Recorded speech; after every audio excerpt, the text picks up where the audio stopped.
Erev Shabbat Shalom, Chodesh Tov. This week is the Parsha of Tazria-Metzora. It's also the second day of Rosh Chodesh Iyar. So I'd like to share with you a thought. Tazria-Metzora overwhelmingly talks about the concept of negaim, loosely translated as lesions.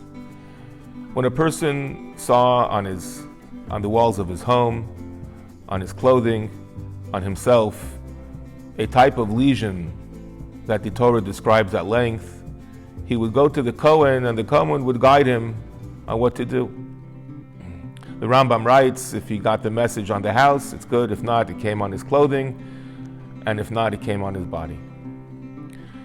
The way these lesions came, these negoim came, it was clear that this was divine. It was clear that this was a heaven-sent message.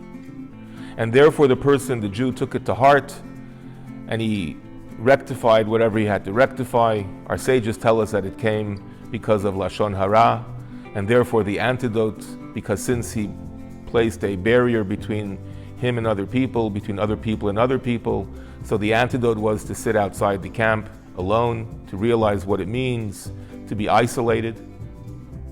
When a person realized where this came from, he realized that this was a divine message. This is the way, this is the path of Torah, this is the path of a Jew, this is the Jewish perspective. That even something that comes into a natural stance, into a natural occurrence, we strive to see the higher than nature. We strive to see the ness, something that is divine or miraculous, something that's not natural.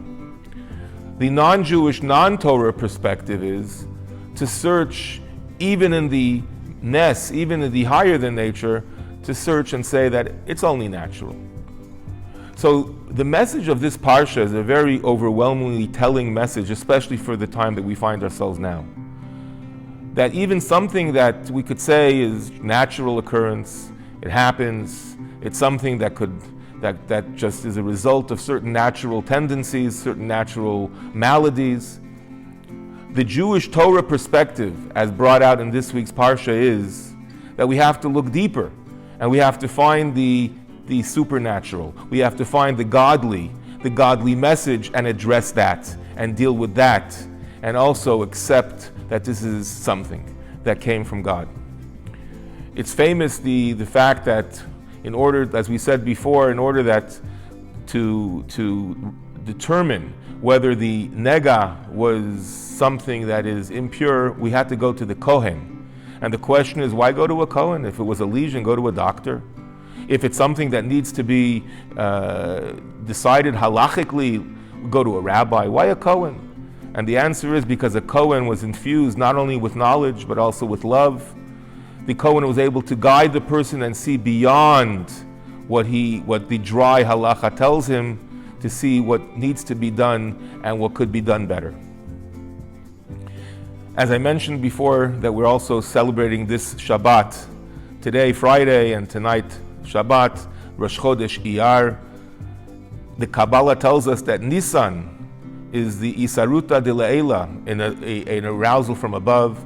Iyar, where we ourselves count every day the Omer, we count the Sfirat Omer, every day rectifying one of our traits, is the arousal from below. Iyar gives us the power to work on ourselves. I want to wish each and every one of you a Shabbat Shalom. I wish that you would all be in front of me here today and tomorrow, so we could celebrate together, and we will very soon. We will see the miracle that comes out of all this. We will see the good and the benefit and the love that is the result of all this. Like it says in the Kabbalah, that nega, which is the Hebrew word for lesion, is very easily turned into oneg, which is pleasure, which is goodness, because everything that comes from God is good, and it will be good. Shabbat Shalom, my friends. Stay safe. I love you. I miss you. And we'll be together very soon.